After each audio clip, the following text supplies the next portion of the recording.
¿qué tal? Espero que se encuentren muy bien.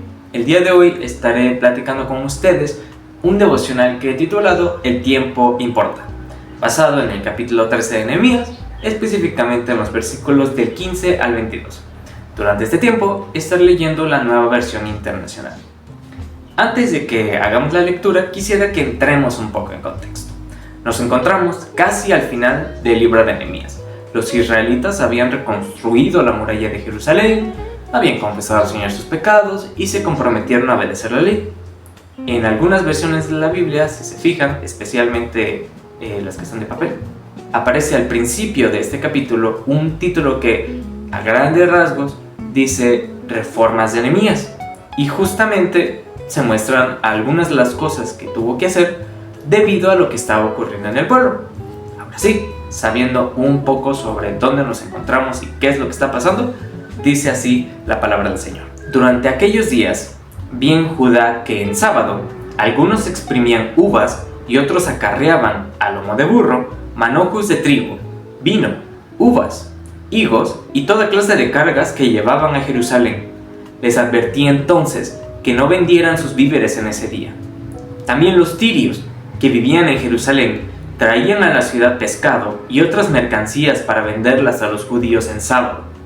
Así que reprendí la actitud de los nobles de Judá y les dije: ustedes están pecando al profanar el día sábado. Lo mismo hicieron sus antepasados, y por eso nuestro Dios envió toda esta desgracia sobre nosotros y sobre esta ciudad. ¿Acaso quieren que aumente la ira de Dios sobre Israel por profanar el sábado? Entonces ordené que cerraran las puertas de Jerusalén al caer la tarde, antes de que comenzara el sábado, y que no las abrieran hasta después de ese día. Asimismo, puse a algunos de mis sirvientes en las puertas para que no dejaran entrar ninguna carga en sábado. En los versículos siguientes se narra cómo hubo ocasiones donde había comerciantes y vendedores que se quedaban por la noche fuera de Jerusalén, algo que Nehemías o esto ocasionó a que Nehemías tuviera que decirles que se fueran o que les iba a apresar. Cuando tengan tiempo les invito a que lean la historia completa. ¿Y qué podemos obtener de todo esto? ¿Qué podemos aprender? ¿Por qué pasó lo que pasó? ¿Por qué Nehemías se enojó tanto con ellos? Bueno, para quien no se acuerde, en Éxodo 20, entre los versículos 8 y 11, se menciona lo que el pueblo tenía que hacer el sábado, o lo que no tenía que hacer en su defecto. Dice así la primera parte: acuérdate del día sábado para santificarlo. Trabaja 6 días y haz en ellos todo lo que tengas que hacer, pero el día séptimo será un día de reposo para honrar al Señor tu Dios. Este es uno de los mandamientos que Dios le había dado al pueblo. No era algo opcional, no era si querían, era un mandato. Romperlo traía consecuencias. Y como ejemplo de ello, en el mismo libro de Éxodo hay una historia muy conocida. El pueblo iba caminando por el desierto. El Señor hacía que del cielo cayera maná para que comieran solo para un día. O sea, se les había indicado que no guardaron para el día siguiente. Y por supuesto que no faltó el que quiso pasarse de listo y guardó un poco para el día siguiente, encontrando que se había llenado de gusanos y apestaba. El único día donde se podía juntar para el día siguiente era el sexto, para que en el día de descanso, el sábado, no salieran. Dios dice en Éxodo 16:29, tomen en cuenta que yo, el Señor, les he dado el sábado. En la Nueva Traducción Viviente dice, tienen que entender que el día de descanso es un regalo del Señor para ustedes.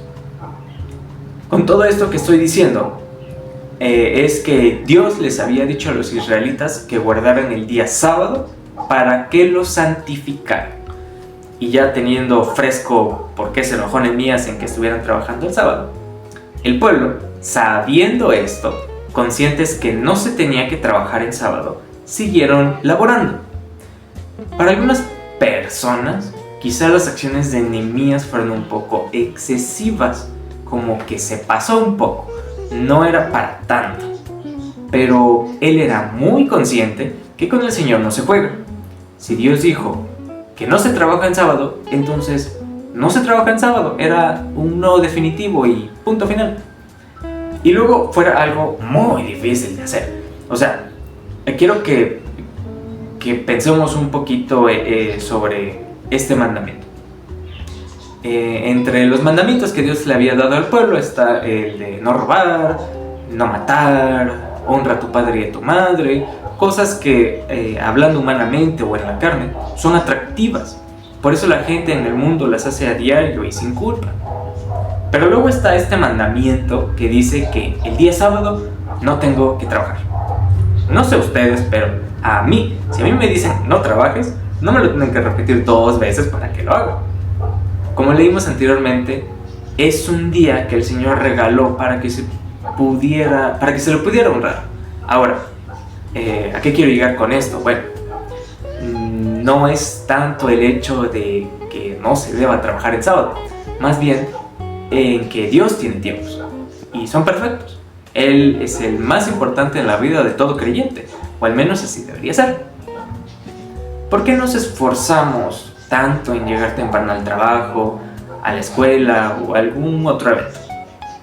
Quizá por costumbre, algunos lo harán porque les dan un bono de puntualidad, otros porque quieren que los demás vean que son muy responsables, que su jefe se dé cuenta de que sí llegaron a tiempo y está bien, o sea, todo esto está bien. Pero luego volteas a ver a los hermanos que llegan a las reuniones de culto al Señor 10 minutos tarde, 5 minutos tarde, media hora.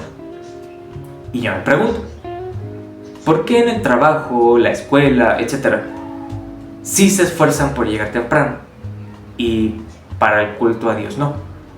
¿Acaso todo eso es más importante que alabar a Dios y ser ministrados de su palabra?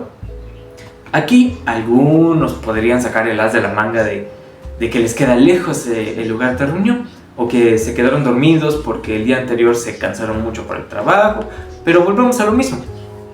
Entonces, esas razones son más importantes que rendirle culto a Dios a tiempo.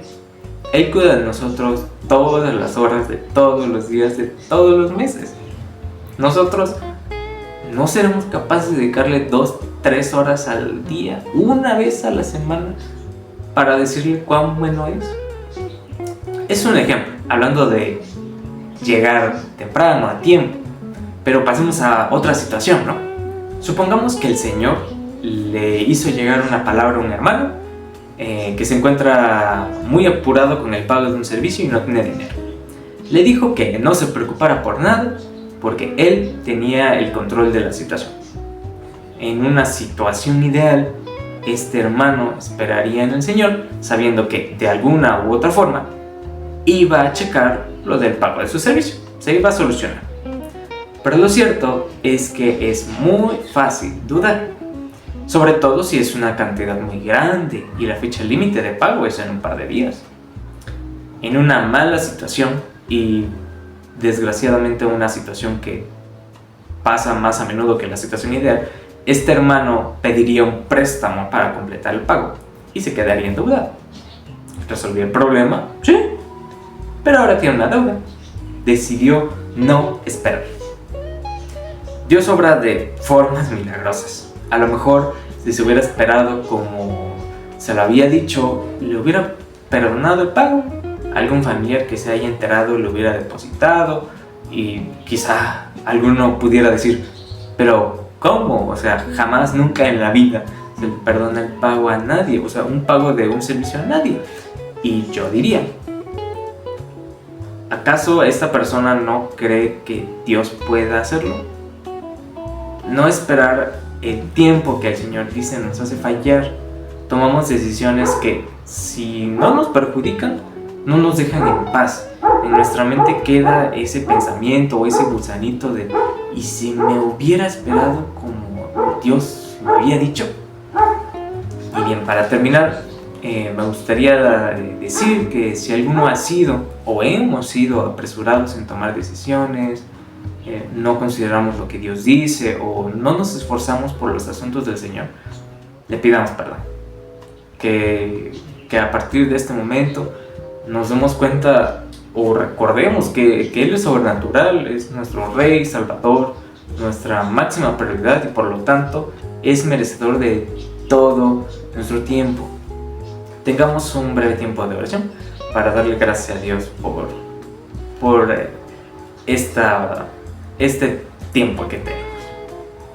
Señor, te damos gracias porque eres muy bueno con nosotros. Tú cuidas de nosotros, ves por nosotros, que no nos falte nada, que tengamos todo lo necesario todos los días. No hay día en el que no podamos ver cuán bueno has sido con nosotros.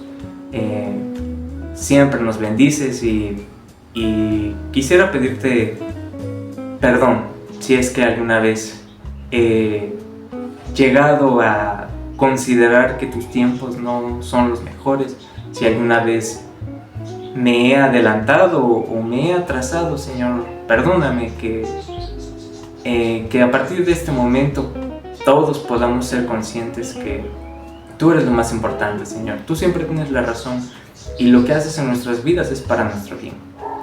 Que todos nos demos cuenta que si tú haces las cosas es por algo. Cuídanos, Señor, como siempre lo has hecho, en la semana, en el trabajo, donde quiera que nos encontremos, Señor, que podamos ser un buen ejemplo, porque el mundo nos ve.